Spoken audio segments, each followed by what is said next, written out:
I'm Amanda. Welcome to the Top Shelf Dusters podcast, and an unfortunate welcome back to Jesse. As always, you missed me. It's a thankful one. Yeah.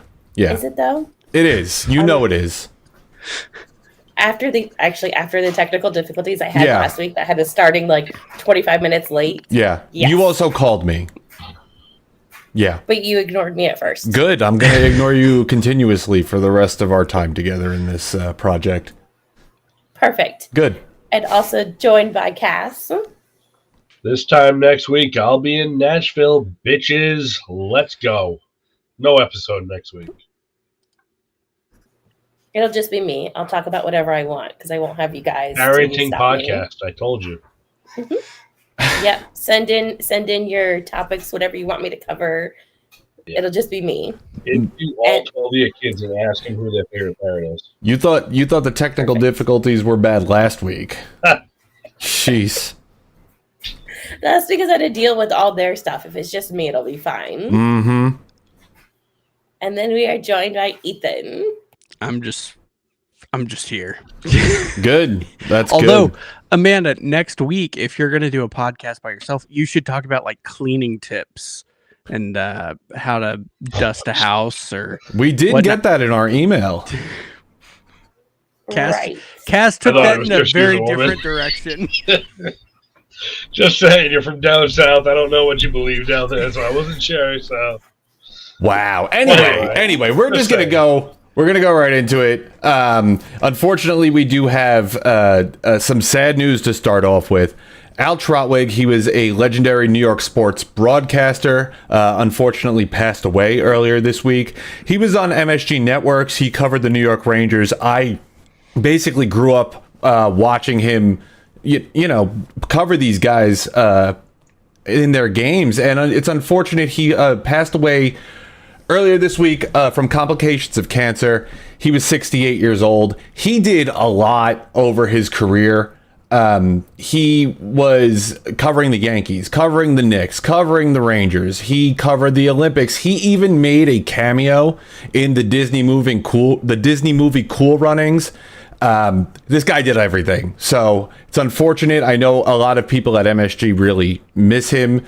There was a great thing that they did, a tribute to him that they did at MSG. So he's definitely going to be missed.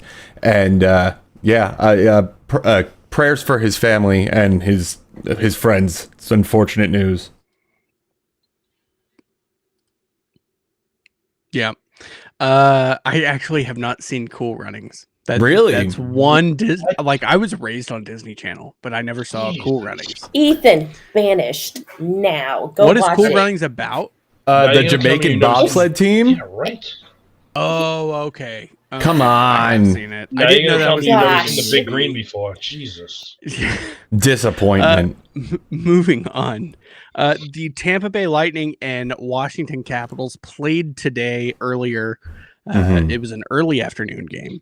And they were in DC, which is just a few miles. Capital One Arena is just a few miles from Reagan International Airport, right, where last month there was quite the accident with two aircrafts colliding.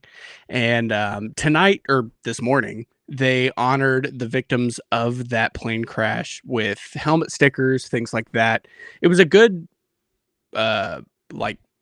tip of the cap in honoring. You know, that's kind of what teams will do. Right. Apparently, there were a lot of figure skaters on there were. the plane. Yeah. I did not know that until today.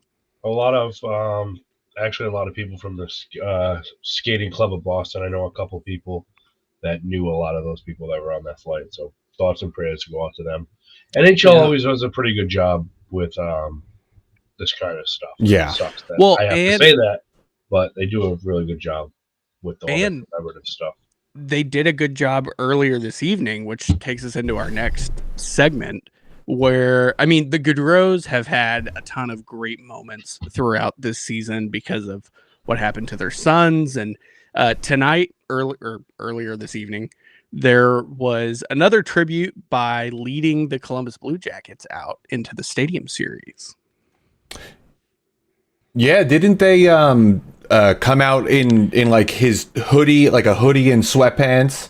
Yeah. That was awesome. I love that. Lots of Goudreau jerseys as well. Yeah. And the Goudreau family actually led the Columbus Blue Jackets out to the ice for the beginning of the game as well.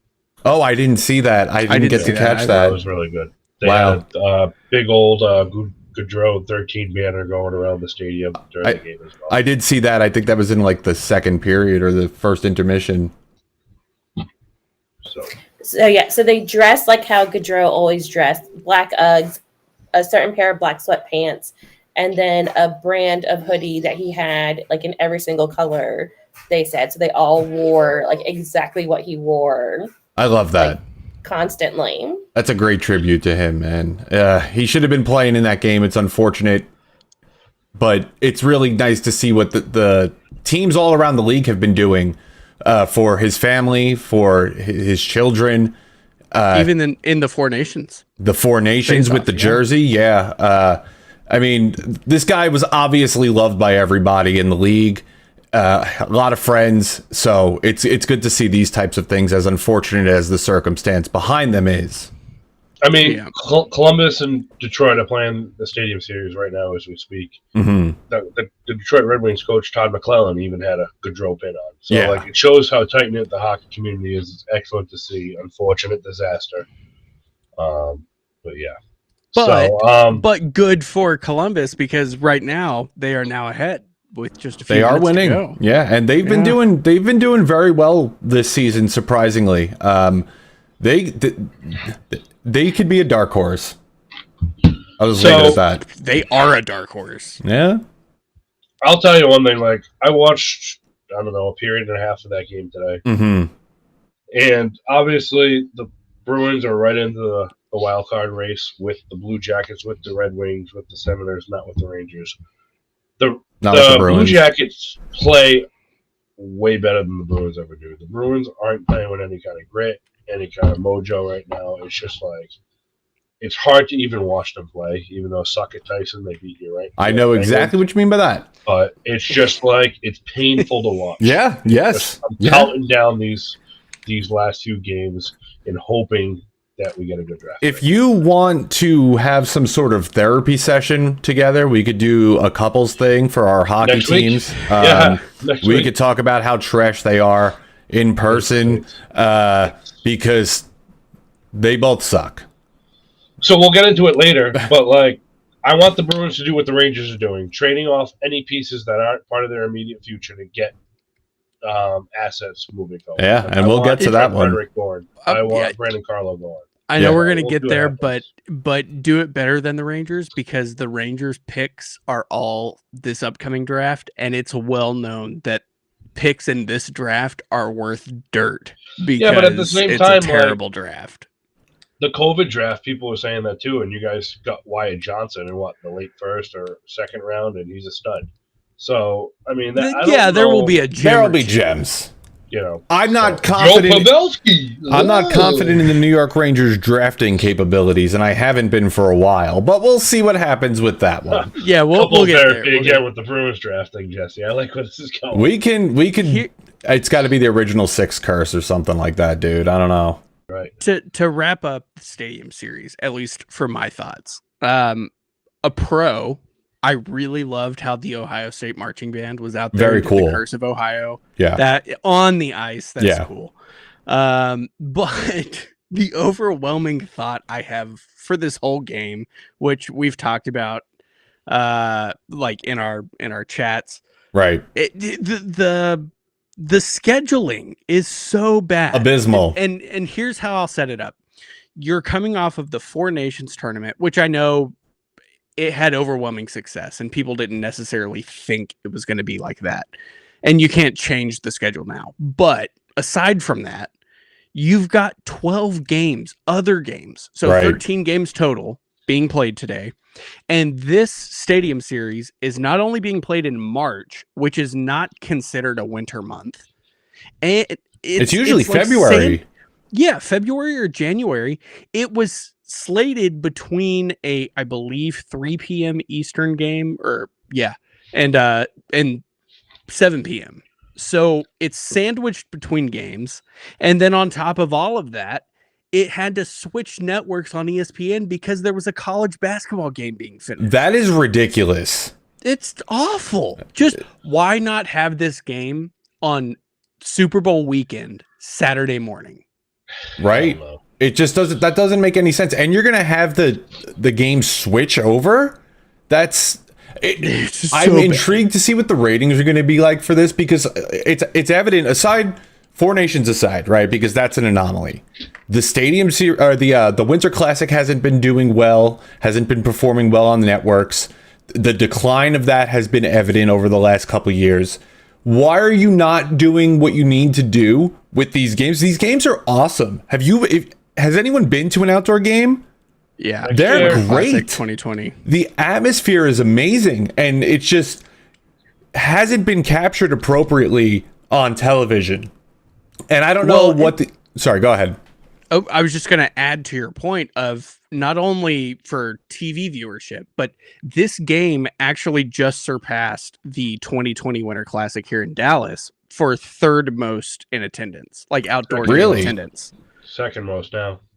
Oh, it's second most. They just released it, 94,571. Wow. So you've got that many people at a game. You had the Four Nations thing, really revving you up, and this is the slate. They shit the bed on this one, because I haven't really seen it being advertised too much. Only yesterday or 2 days ago did I actually notice there was a commercial on for the Stadium Series.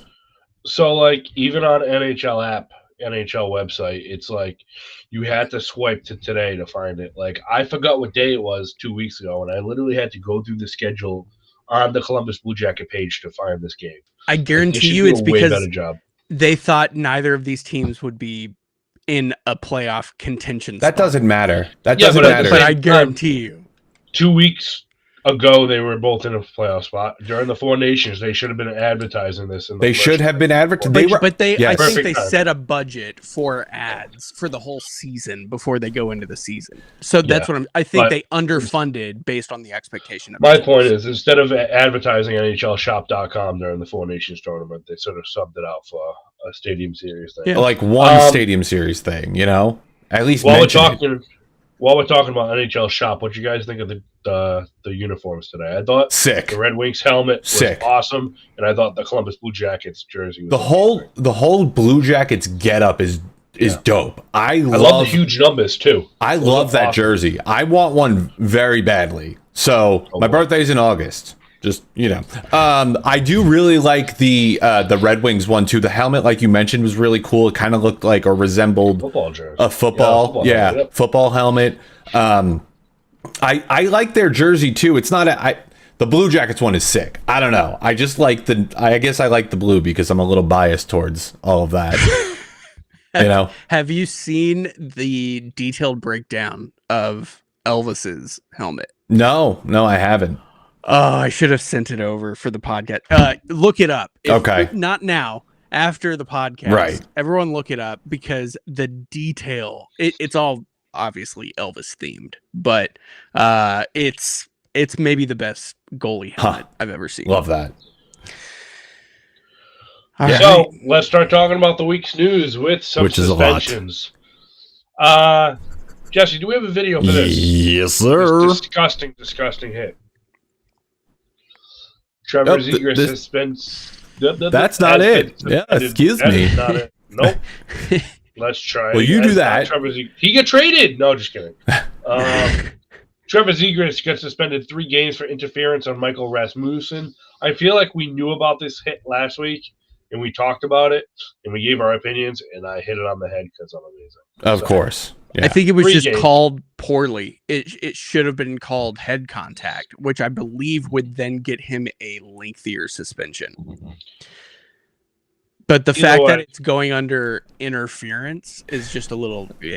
Yeah. Let me bring that over here real quick because I guess I didn't set it up, but I didn't really like this hit at all. It was late.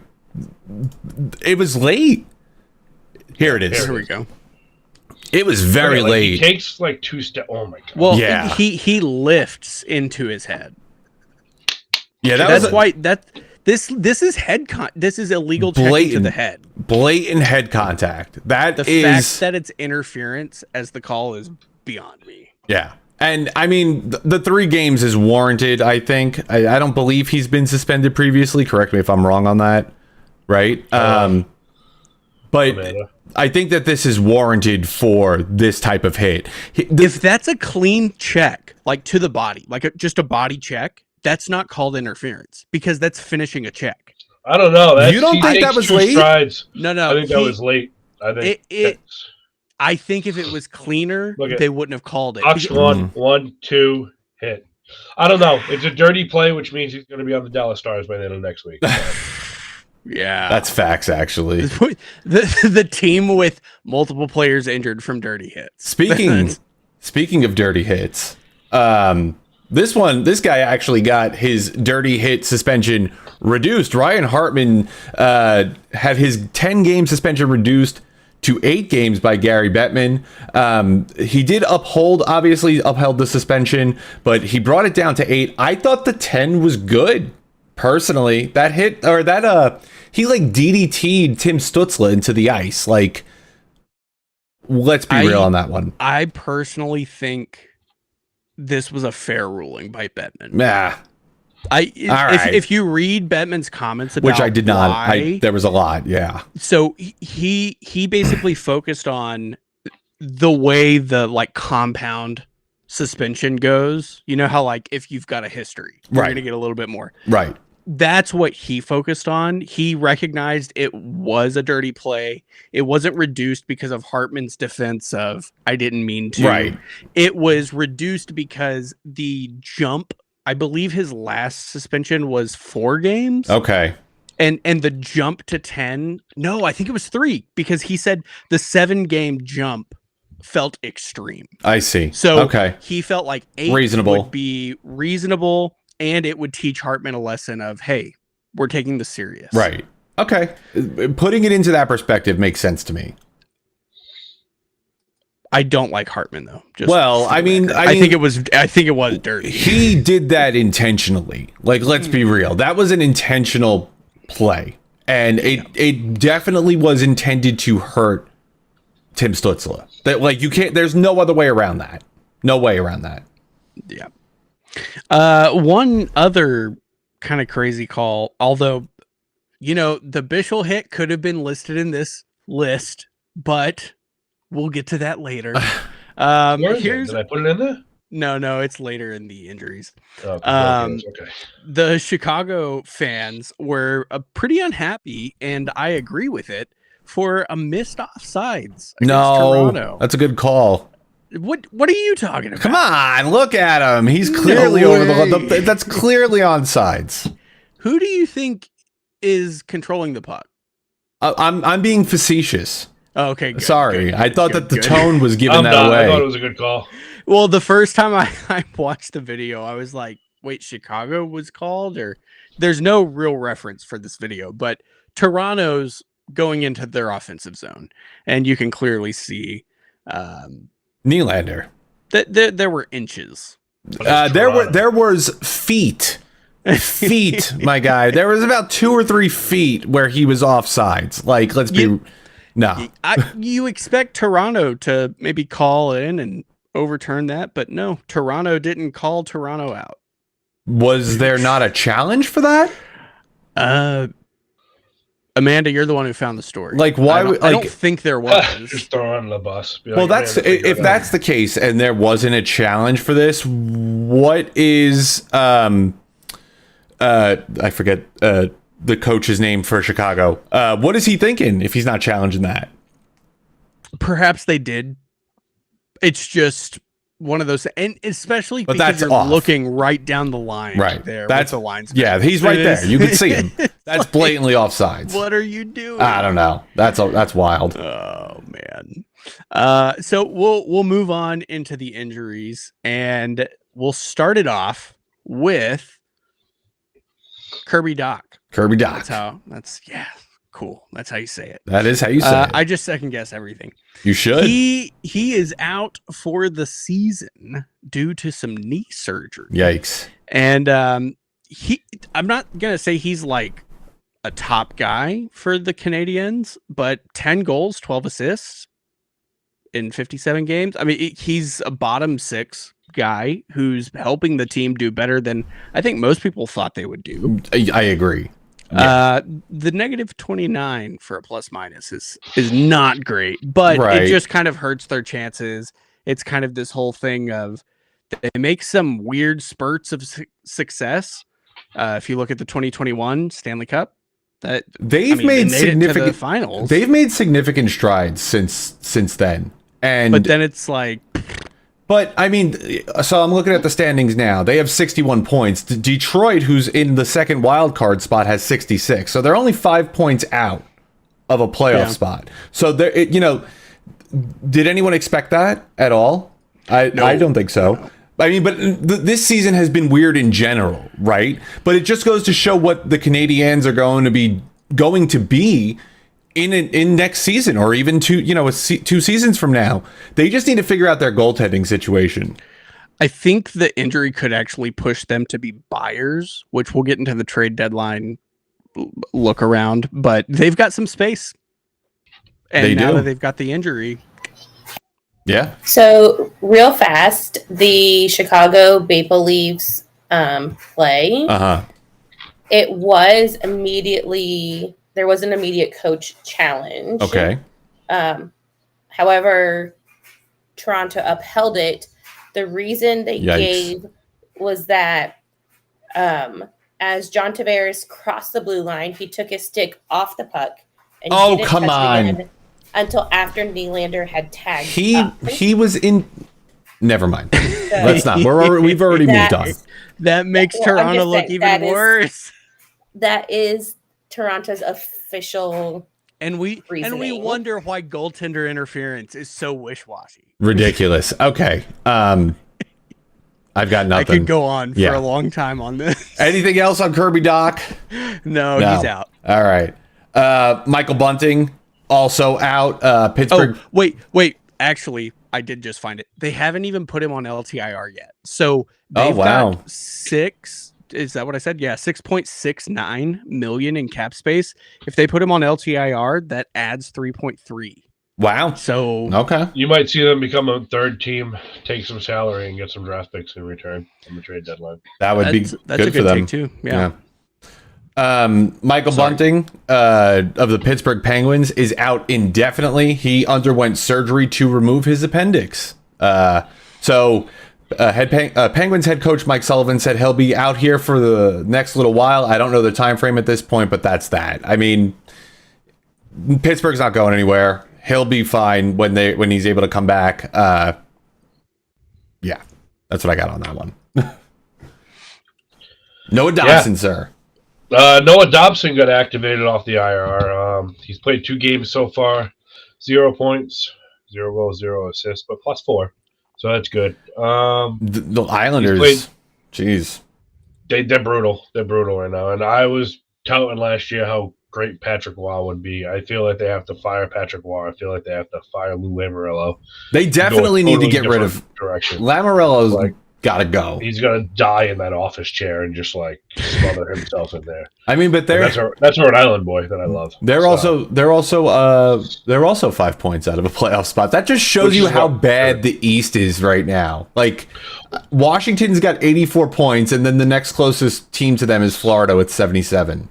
Well, this is why I'm not necessarily saying I want to see the Bruins tank, but if the Bruins and or the Rangers fall off at the end of the year, they can get a higher draft pick just from the standings rating because of where they are. Right. So we'll see what happens down the line, but yeah, Noah Dobson's back. Congratulations. Yeah. Send him to Dallas. Adam Fox placed on the IR, not due to a hit by Sebastian Aho, thankfully. He exited the game. He fell to the ice holding his shoulder early in the third period over the 5-1 in the 5-1 win over the Islanders at UBS Arena. He's going on IR. He's going to be out for a little bit. It doesn't seem like it's too significant of an injury, but anything with Adam Fox. The Rangers defense has not been good at all, and without him, it's going to be atrocious. And then we've had more moves that happen that we'll talk about in a minute. Like, the defense is ass. It's going to be ass. Do you feel like this injury he had during Four Nations, and that's why he played like shit? It's possible. I mean, but the whole team's been playing like shit. He has not looked good this season at all. And I think a lot of them are like suffering. Like, there's a lot of speculation that even like guys like Chris Kreider is having a back problem. Like, I don't know if they're nursing things or what's going on, but that would explain why they haven't been dealt. In my opinion. Yeah, that too. Because I've seen so many Kreider rumors. Yeah, that too. Nothing ever happens. Anyway, Adam Fox, the defense is trash. Figure it out. Whatever. Surprisingly, I do like what's his name? Will Borgen. So nice. Anyway, moving on from that. Cass, you had something? I was just gonna say, I mean, you're gonna get a new defenseman today, so we'll see how that works. But I'm not. I feel like you're losing a heart and soul piece of that team, but we'll go into that a little bit later. Yeah. Detroit Red Wings, who just lost the outdoor game, are now without Andrew Kopp for the rest of the year. He had surgery on his left pectoral tendon. Ew, he played in 56 games this year, 10 goals, 13 assists for 23 points. So I'm pretty sure he was a third or fourth liner for them, but glue guy sucks for them coming down the stretch. They're gonna miss him, but put him on LTIR, and the Red Wings have, let's see, a little over 17 million in cap space. That's not a lot. Ethan has become cap friendly. Right? Hopefully Washington doesn't buy you. I'm just trying to keep up with it while we go. Yeah, we'll let him. That's freaking crazy though. 17 million and they're in a wild card spot. What is Yzerman waiting for? I don't know. I mean, there's moves to be made. Yeah, I mean, yeah, we're getting close. Something's gonna happen. Oh, it's me. It's my you. Turn. Good sir. It is the Minnesota Wild, who we'll talk about later. Once again, Joel Eriksson Ek was placed on an IR after getting injured at practice. He played in the Four Nations tournament for Team Sweden, and then during practice suffered an upper body injury, undisclosed, obviously. And he's out. At first, it was 7 days, but Michael Russo of The Athletic did say it's most likely going to be longer. So most recent reports are saying he's week to week. He's another guy, kind of like Kirby Dach, where you don't want to lose a player like that, but he's not the guy for you. Yeah, he's got 9 goals, 15 assists. But their entire lineup is like damaged right now. Yeah. You know, and they're a team that people were expecting to do something. I mean, they're still third in the Central, right? Colorado's just right there with them. Both tied for 72 points. You've got Hartman making doofus plays, right? Suspended. Kaprizov's out, if I remember correctly. These guys are these guys are the guys that you need in order to make some sort of playoff run, and it's just not looking good for the Minnesota Wild right now in terms of injuries. Like, yeah, yikes. They're slipping. Well, yeah, they did get like abused by Utah the other day too. Yeah. They're on the tail end of that buyout contract cap nonsense. And then with the cap going up, they're going to have a lot more money too. So, and they could also be buyers because guess what? They've got 7.5 million in cap space. So they'll figure something out, I'm sure, but without these guys, it's going to suck for them. Yeah. Thatcher Demko, another injury for him. Placed on the injured reserve. That happened on Sunday. He was injured prior to the Four Nations face-off in a game against the Toronto Maple Leafs on February 8th. So I do believe that they retroactively placed him on the IR back to the 8th. But he's been hurt. He has barely played any games this season. He had missed the 2 months starting for the NHL season, made his season debut on December 10th. Like, yikes. There's no faith in him. It's No unfortunate faith. because he is a great goaltender when he's on, but this is not looking good for him if he's unable to make a comeback from whatever he's dealing with. I'll tell you what, if there's a team out there, I'm trying to think of one off the top of my head. Maybe a team like Anaheim or a team like, well, I'd say San Jose. Some team who needs to make a desperate move.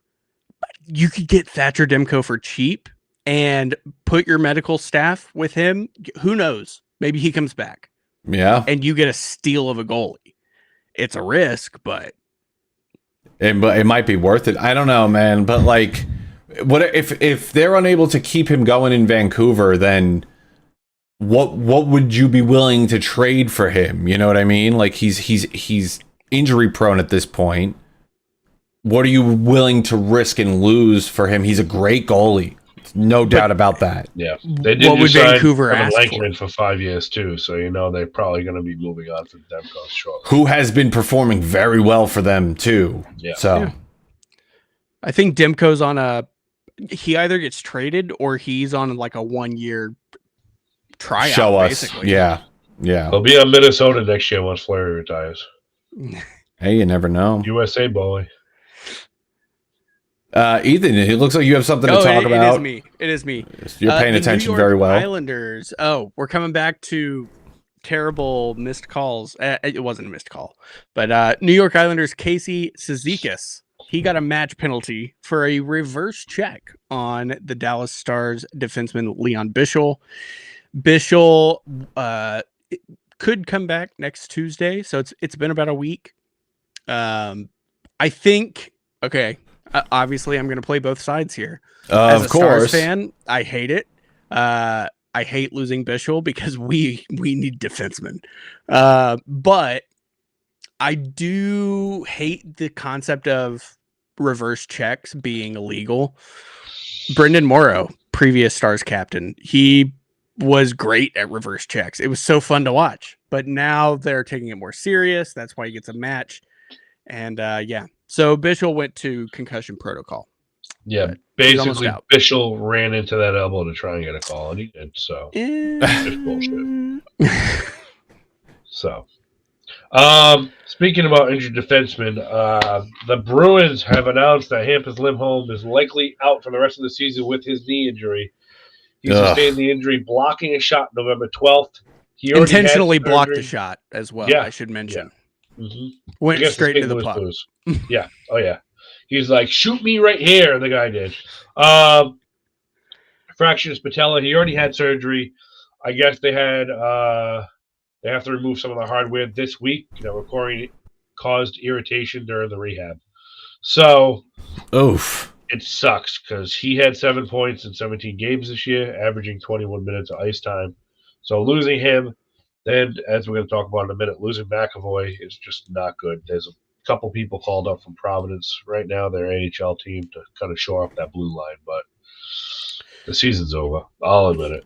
What is it about Boston Medical that they just can't prevent infections? Because that seems like the similar strain. Irritation and infection are two different things. They removed some hardware, which I would assume is screws and plates and shit, out of the injury to kind of help him during his rehab. The infection came from the Minnesota team, okay? The real Minnesota team, not a team that moved down south to get away. So. Also, they've announced no timeline for Charlie McAvoy to return from his Four Nations face-off injury. Yikes. For the Minnesota Wild, medical staff fucked him for the rest of the year because they didn't want to play the Bruins in the Stanley Cup Final. So, oh well.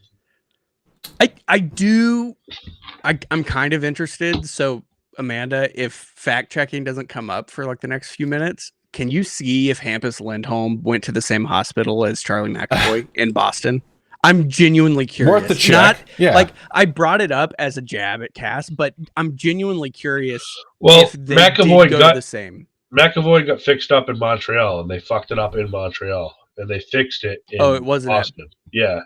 Okay. Remember, he got stitched up after he got the. Oh yeah, because it was at the happened Four Nations, right? the Four that's Nations right. against Finland. So suck it. I'm actually working at Mass General right now. So Ethan, according to my fact checking, Charlie McAvoy was not even in the same country. There you go. That's correct. All right. Fair Daily enough. dollar short, Amanda. Way to go. Thanks. Yeah. You already had Cass say that.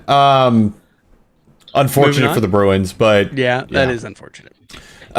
We have a trade that we wanted to talk about Kind that of happened breaking today. news. The New York Rangers have traded defenseman Ryan Lindgren, forward Jimmy Vesey, and Hank Kempf, who I have never heard of. Sorry, Hank. To Colorado in exchange for Calvin DeHaan, Juuso Parssinen, a 2025 second round, and a 2025 fourth round. Both of them have conditions. The second is Colorado sends the better of Carolina's or New York's 2025 second round pick. And then for the fourth condition, Colorado sends the better of their own or Vancouver's 2025 fourth round pick. So the Rangers are going to get the better picks in this draft. Parssinen was traded earlier this year to Colorado by Nashville. He's played 126 NHL games, 18 goals, 30 assists, 48 points. I'm actually really excited for Parssinen because I liked him when he was on Nashville. I feel like he made a pretty good presence on the bottom six when he was on that team. And I think they miss guys like him, which is why they have been performing as shitty as they have. But that's a whole other story. Kemp, by the way, he plays for Cornell. He's an NCAA defenseman. Okay. He's got 2 goals, 5 assists in 29 games. So he's a prospect that hasn't even made the AHL yet. Calvin DeHaan, veteran defenseman. I'm not really sure what this is going to do because, like Cass said earlier, you're losing a heart and soul guy in Ryan Lindgren. I know he's kind of been performing poorly. The whole team has. The whole team has not been performing well. Ryan Lindgren, I said this, I believe last year. That dude eats pucks. He puts his body on the line nightly, and you're losing a guy who's dedicated to defending. As bad as they have been, it's going to be a rough loss for them. And with losing Trouba, losing him, like what I don't know. We'll see what happens. I don't think Calvin DeHaan's a bad defenseman. I don't think this is going to bring back this team. We're also done. He's 33 years old. Yeah, he is. Our season's also done. So I think you got gypped in the draft picks, personally. If they were 2026, that's better. Well, I mean, I don't have confidence in the New York Rangers drafting abilities. I said it earlier. It's just, I mean, they're loaded this year. I cannot wait until we talk matter. about this in 10 years, and 2025 was one of the best NHL drafts ever. That'll be crazy. Stay tuned for season 11. Season 11, 12. yeah. I'm probably not going to be here anymore. On this earth. Anyway, I think that I like Jimmy Vesey too. I think Colorado's getting a really good guy with Vesey. He's a really great bottom six guy. He's confident. He's got really good hockey IQ. He can score goals when you need him to. I enjoy them, please. Like, it feels like the whole team's gonna be completely blown up at the end of this season, excluding Shesterkin. I feel like he could jump in the top 6 if needed for a couple games. I think so too. Yeah. So good for them. Yeah. Right before we went live, there was another trade. Chicago traded Seth Jones to the Florida Panthers. They included a 2026 fourth round pick, and in exchange, Florida sent Spencer Knight and a 2026 first round pick. And the Seth Jones side of it, so Chicago will retain $2.5 million of that $9.5 million contract, I think. Yeah, something like that. For they how will long? retain that for 5 years. 5 years. That's wild. Yeah. Nuts. So I think, I mean, it sucks for Spencer Knight because he's going to Chicago, but Does it? It's going to be good for them, I think. I think it's he's good gonna for get playing Chicago. Yeah. I think Seth Jones is a great player. He's injury prone. He's only played 42 of the games this season. He's also had injuries in previous seasons. And so far this season, 7 goals, 20 assists, 27 points, but a minus 18. Granted, it's Chicago. Chicago. Yeah, like, what is their goal differential? Here's my hot take. Ready? 52. Minus 52. Sorry, go ahead. If Seth Jones manages to stay healthy, he will be on the Olympic team next year. I don't think that's a hot take. Damn it. I mean, he's a good I player. think who he'd replace. Sanderson, Yeah. you know.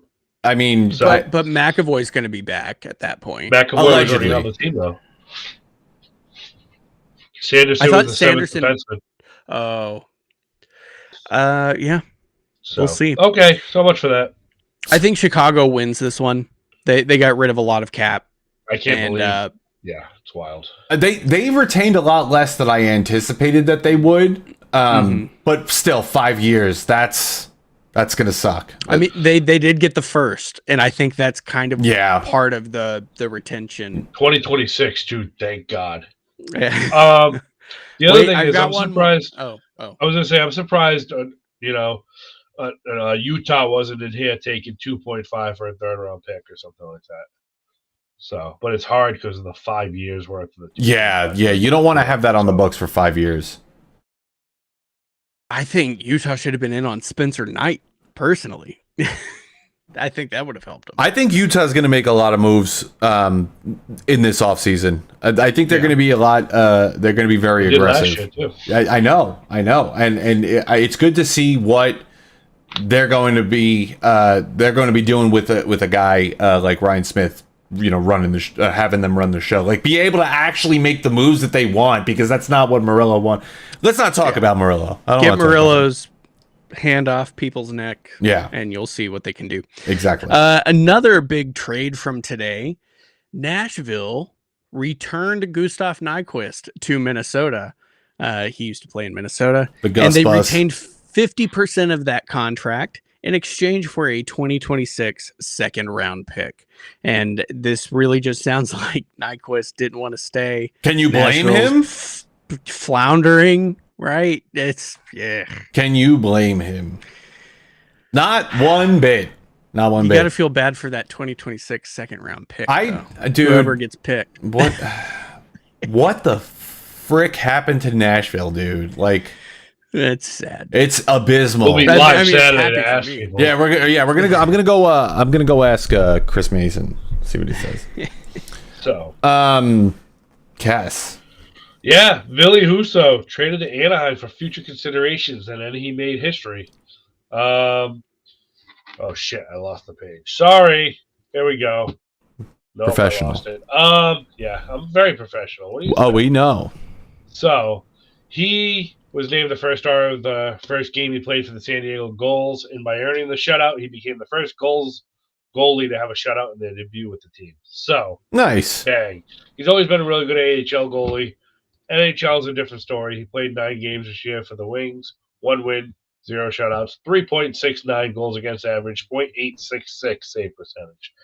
Jesse's Shesterkin pillow could do better than that. So Can you? He says yes. Maybe a change of scenery will do him some good. If John Gibson does get traded from Anaheim, I think he will be backing up Dostal, but we'll see what happens. Oh, that makes sense. Yeah. I'm gonna put Igor Shesterkin on a traffic cone and just have him stand in net. You should have him play so defense for you're the changing Rangers nothing. because you're Yeah, I'm changing absolutely nothing. That's right. He might be better for the Rangers. Alex Ovechkin has another 30-goal season under his belt. That's right. The future Hall of Famer now has 19 NHL seasons in which he has scored 30 or more goals. He leads the NHL all-time as the player with the most 30-goal seasons. He did also score his 884th career NHL goal today. 11 goals away from surpassing Gretzky's goal record, a feat which absolutely no one on this show doubted. Not one of us. Not one of us. Not one of us. He's playing out of his mind, dude. He's Absolutely like, insane. It's one of his better paced seasons. Spencer Carberry is getting the Jack Adams. There is if he does not get it, I will riot. You don't think Andrew Burnett will? No. Oh, that's facetious. Gotcha. Yeah. Got it. Got me. It's got to be Carberry. What he has done with this team, they got swept. They got barely in by the skin of their teeth in the playoffs last season, got swept out, turned it around, and are now one of the top teams in the league. So here's the question. Who's the other two finalists? I feel like he's in a league of his own right now. Like, I do. I don't know. Scott Arneal, maybe? I could see Arneal. Yeah. Also, one of the top teams in the league. I don't know who the other one would be, though. Put Paul Maurice in there. Just give it to him. Maybe McClellan, because he turned Detroit around. I don't know. Has or the Columbus Blue Jackets coach. That'd be a good one. Yeah, that'd be a good one, too. Whoever the hell that is. Anyone? I'm not sure off the top of my head. Arneal's got to be it, because he took over for Bones. Yeah, but they were already a playoff team. They were already a playoff team. Washington was... But not at this level. Neither was Washington. Yeah. Both were playoff teams. Did any of us expect Washington to be number, 2 in the standings? No. But now? I also didn't expect Winnipeg to be number 1. They're both... I think it's a hot... Just give it to Columbus's guy. It's got to go... to Carberry. It's got to go. Here is something crazy about Ovechkin. During my recent trip, I listened to several podcasts, and one was around the alumni game here in Dallas. And Alan May, who has been around the Washington Capitals organization for quite some time, he knows Ovechkin personally. He said that before every game, not after, before a game, not only does Ovechkin eat like that massive chicken parm, but he also squats 235 pounds for 100 reps before every game. What an animal, bro. Like, that's stupid. What an animal, dude. That's insane. Amanda, don't worry. I got it. Dean Evison. Thank you. Yes. But if they get in the playoffs, he'll get as fucked up as it is to say. I think he'll get some sympathy votes because of what happened earlier this year. It's going to Carberry. I think it'll be tighter than you think. It's going to Carberry. There's something moving behind you. I don't know what it is. It is my dog. Oh, okay. Hi, Poodle. Speaking of a dog, let's talk about Travis Dermott. Oh my! That's horrible. He was reclaimed by the Edmonton Oilers once Minnesota put him on waivers. And I'm sure you're asking, who is Travis Dermott? And who knows? Really, here's his resume from this season. In the 10 games he played with Edmonton early in the season, he had 0 goals, 0 assists, and a -3 with an average time on ice of 13 minutes. Then he went to Minnesota, played 9 games, and it's zeros across the board with 11 minutes, 23 seconds average time on ice. So, yeah, they got him back. Good for you, Edmonton. Move on. Yeah. Nothing on that one. The Winnipeg Jets has a new all-time goal leader for their franchise, I guess we could say. Mark Scheifele now has 330 goals. Who did he break? Whose record did he break? I actually looked this up, but I don't remember. Are we considering like the Arizona Coyotes and the Thrashers? Yeah. Thrashers, yes. Isn't it? Was it? No. Who was it? I looked it up. The Jets also went to Arizona, I thought. Ilya Kovalchuk, which is bullshit. I was going to say that. I was about to look that up. In reality, if you look at it, he's probably always led the Winnipeg Jets organization in goals because the next closest at third is Kyle Connor, and he's definitely been playing longer than Kyle Connor. But anyway, 330 goals for the organization. Atlanta Thrashers, Winnipeg Jets. Good for them. Good for him. He's having a better year this year, too. So It's good to see for him. 60 games played, 33 goals, 33 assists. That whole 66 team points. Yeah. is just what? Like the whole team is just nuts. So The problem with that team is if Hellebuck goes down, they're fucked. They're done. yeah, that's true. You know, That's true. I mean, they did lose with Comrie in goal for the first time in like 12 games to Nashville. So yeah, you're right. You're 100% right. And if Hellebuck is unable to back up this season in the playoffs like he did last year, what are they going to do? Realistically, How do they track this? Because the Jets initially were Winnipeg Jets. Then they went to Arizona. Then Arizona is now in Utah. right? And then They were there the was a whole new original team Winnipeg created Jets. called the Atlanta Thrashers. Correct. Who are the current Winnipeg Correct. Jets. Yes. So is it only tracking Atlanta Thrashers and Winnipeg Jets? Yes. That's how that works. Okay. Yeah, because the original franchise is now in Utah.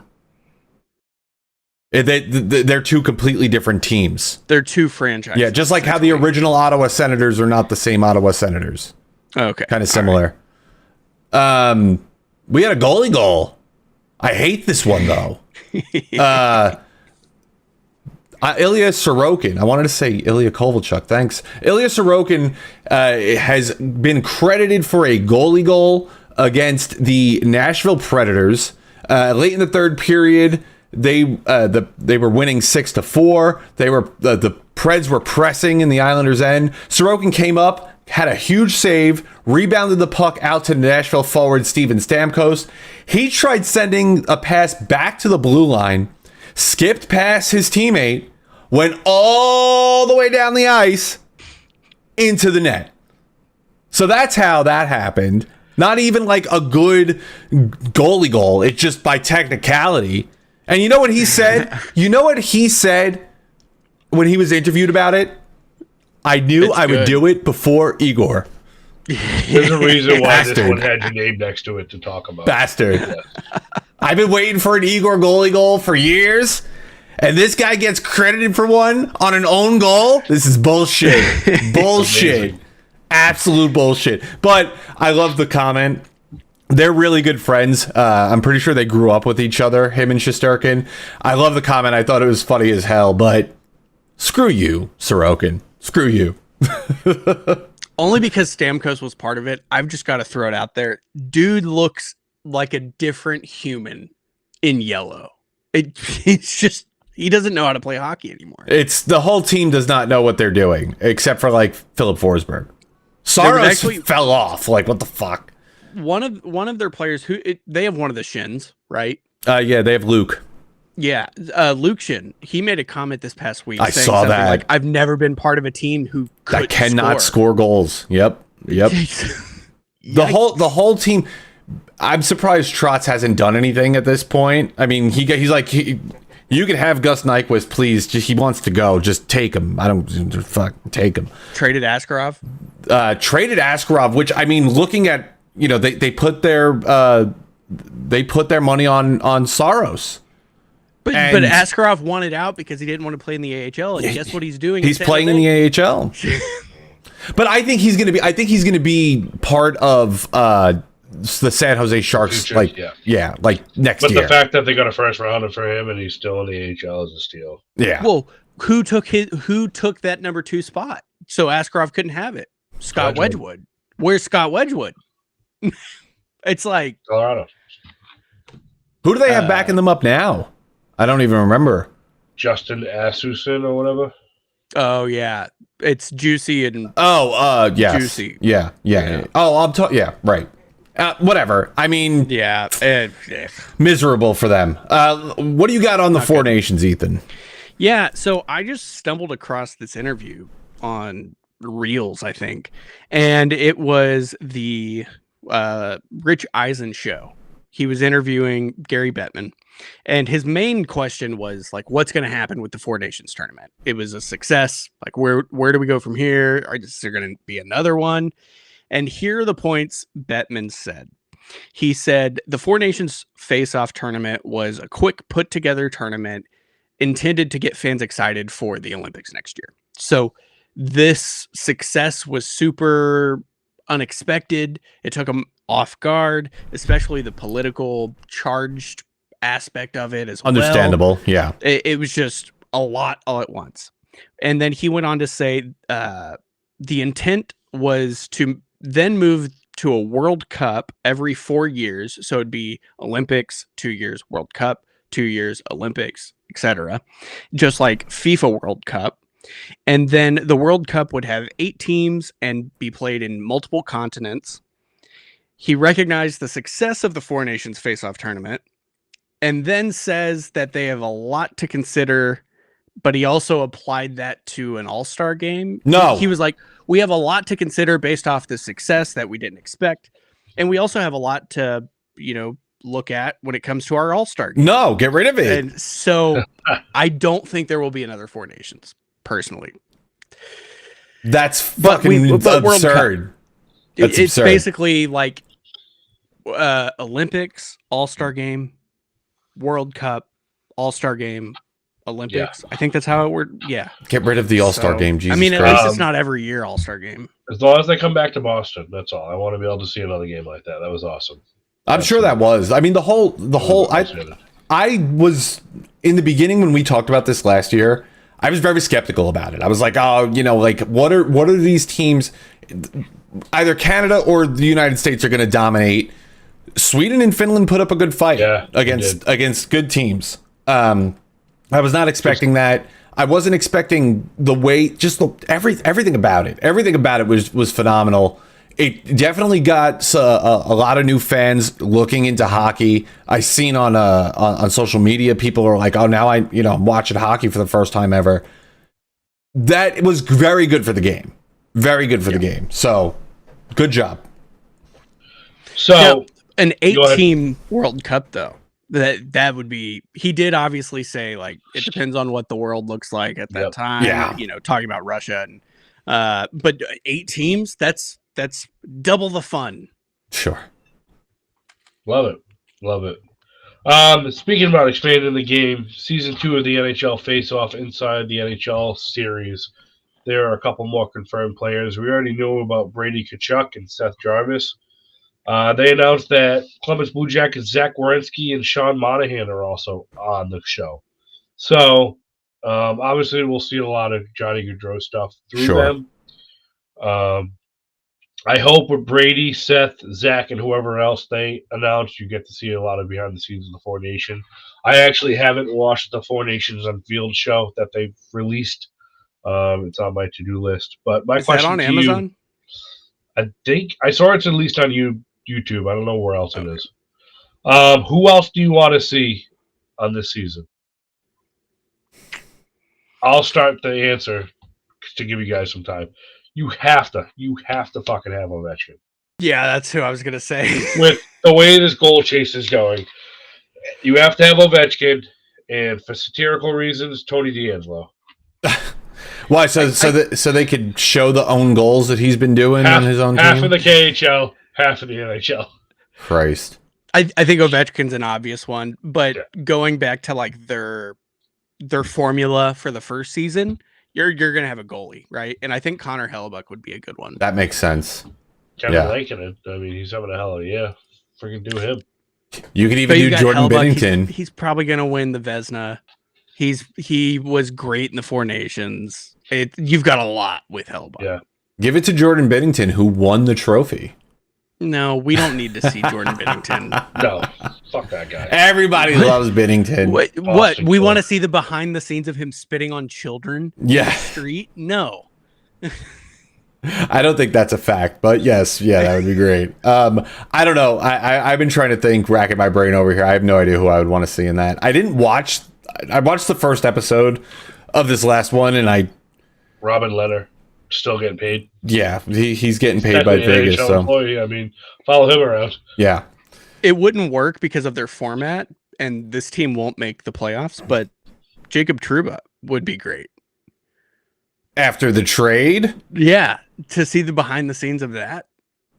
I mean, Ooh, JT Miller would be another. JT Miller would be good. That one would be cool. Yeah. New team. Oh, You don't that wanna- just Nashville gets sad. sucking. They're not going to put Nashville on TV at all after the flipping Yeah, but this season was all ends. done before the season started. So we all had very high hopes for Nashville. We can No, all they're agree on. they're filming it now. Yeah, throughout but they this decide season. the players they start filming in October. Is my point. Right, that I- makes So- sense, yeah. You know, like if they did think the Predators were going to be decent, they would have started. You know, That's true. October, so Yeah, that's it'll true. be interesting to see what happens. It's a short episode. Yeah. Because like half the episode's like a playoff series, Right. Or their whole playoff journey, Yeah. and yeah. Trade deadline coming up next So- Friday. Here's how I think we should go through this. I'm gonna name teams with more than 5 million in cap space, Sure. and let's just decide buyers or sellers. All right. And I'm only gonna do like playoff contenders. Worth it. Fine. So Columbus, they're sitting on 75.65 million. Yeah, 100% you're buying. buyer. Yeah. They haven't hit the Calgary. cap floor yet? No. They had a bunch of injuries, so they had it at the beginning of the season, but they had a bunch of people on IR. Well, I know that they were given like an extension due to the circumstances to hit the cap floor. Mhm. They got rid of a bunch of the line A crap. Oh, okay. That's a lot of money to. How much do they have? 75? You said 75? That's No their way. current cap space according to Puckpedia. No way, because I mean that means they only have $13 million worth of player salary right now.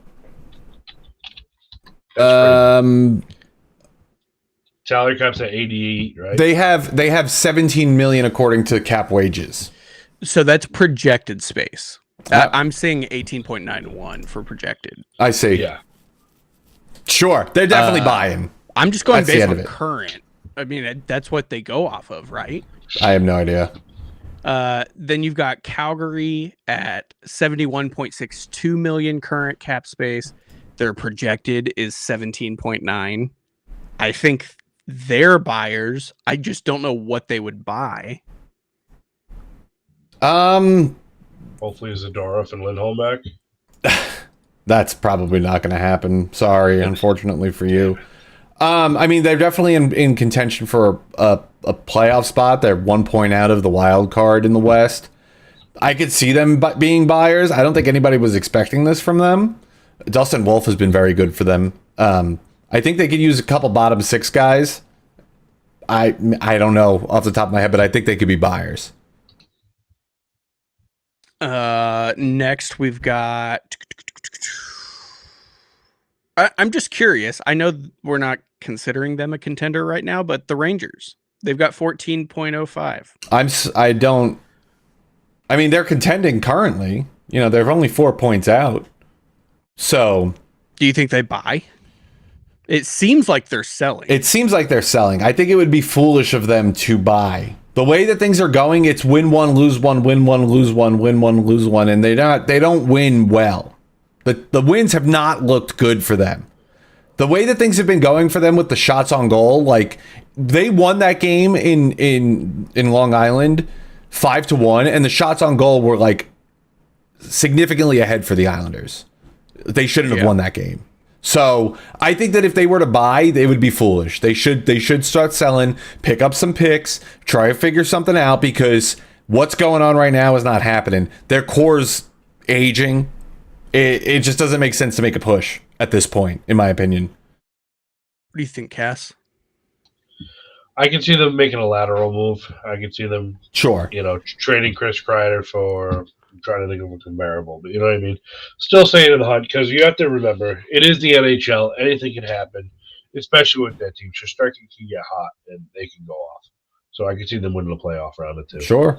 I don't think Tarasenko apparently wants out. I That's like I take him back. so. I think they'll be buyers. Yeah, I'm gonna go buyers, but I'm skeptical. Next, you've got the Jets. Believe it or not, they have 10.85 million in current cap space. I wouldn't touch And that. Yeah. I wouldn't touch you that. risk messing up something that's working. Yeah. I would go ahead. Just like the Capitals, I wouldn't touch either of those Same. rosters. Yeah. Maybe get a 7th defenseman or a 13th forward. But Sure. Besides that, Find a goalie that you could use as a backup. Sure. What if you could get some guy like Brock Nelson? It's I going to don't be like see a what the 1-year big deal. deal is with him. His name is being floated around. I mean, I know he was on Veteran USA, presence. but no one watches the Islanders in the first place. Is he really that good? Like, I don't think so. I think it's just You would have a better idea he's than a anyone, I think. pending free agent. I That's don't. the main thing. but he was good enough to be on the Four Nations team, so that means he's top 12 American in the USA. Did you notice him on the Four Nations team at all? Yeah, he looked just as old as this pitcher looked. It made him look. I wouldn't touch the Jets. Leave them alone. Find an extra couple guys that could potentially fit into the lineup if need be. But to mess with those rosters, the Jets, like you said, the Caps, foolish. I mean, he's got 19 goals and 22 points. He's just a very old looking. Yeah, he's not like 33-year-old. Eek. I'd rather have Phil Kessel. Nobody wants him. Why? You've got the Vancouver Canucks. They're at 9.11 million. I think they've got to be buyers, but what's the problem? It all depends on how severe the Quinn Hughes and Thatcher Demko injuries are. If they know they're going to be longer term, they're going to sell. I think there's a lot. I would love to see the Bruins trade Trent Frederick and some other stuff to get Brock Besser. That would be nice. Hughes back? He came back the other night, but I don't know if he's 100% or if he's just trying to help them out. I don't know. I think they should try and get rid of Elijah Pettersson. Which one? The main one. The expensive one. Yeah. I don't think anybody's going to take that. Yeah. Or they're going to get nothing for it. I mean, his contract is absurd. He's produced nothing. I think there's a team in the East who would love him. I think he's a problem. Carolina. I think he's a problem. Oh, I could see Carolina doing that. What is he's getting Straight paid $11.6 million for the foreseeable future. This is the first year. Next year, he has a no movement clause that kicks in June. He has 11 goals, 24 assists, 35 points in 53 games. That is not a guy who's worth $11.6 million. Unless they're going to retain, they're going to get 50% retained here and another 25% retained somewhere else. I can't see him moving. Oof. Why would anyone give up multiple high draft picks for that when you don't know what you're getting? I don't know. I can see a team like Utah trying something to try and get the juice going or something like that, but I don't know. With the full 8 years left on that, I think, or 7 years, I don't know. He's 1 year in, and then full no movement next year. So like, I just don't. I think he's the issue in that locker room. I mean, you could say it was JT Miller. JT Miller is kicking ass for the Rangers. He's the only one that is doing anything, and he's making people better around him. Yeah. So I think it's Pettersson that's the problem, and if you're gonna risk bringing in somebody who's not performing well, currently overpaid. I know he's a great player. I know for a fact he is, but I wouldn't take that risk. Blue Jackets, they could afford him. I mean, other than that, anyone else on this list? There are some who I think are buyers, but it's not like they have a ton of room. There's a lot more to it. The Lightning, they're in a playoff position, and I don't see them buying. I think they're kind of content with what they have. Vegas will be buyers because they always are. They'll get Mikko Rantanen from the Carolina Hurricanes for a bag of 50% retained. Keegan Colasar. They're going to have to take someone out to the back shed and bust some kneecaps because they're only at $2.12 million. That's right. The Stars, I do know for a fact, are looking to buy. I know Jim Dill's been looking to ship out Dumba because it was a Dumba move to He's just trying to get him in. the GM of the Year award for the third year. No, he won't get it. I don't. Well, he might. I don't. Washington. Washington hasn't done anything GM wise other than sign Logan Thompson. Yeah. Picking up PL Dubois was good. Yeah. Everyone thought both of those players would bust. I didn't think Logan Thompson was going to be bad for them.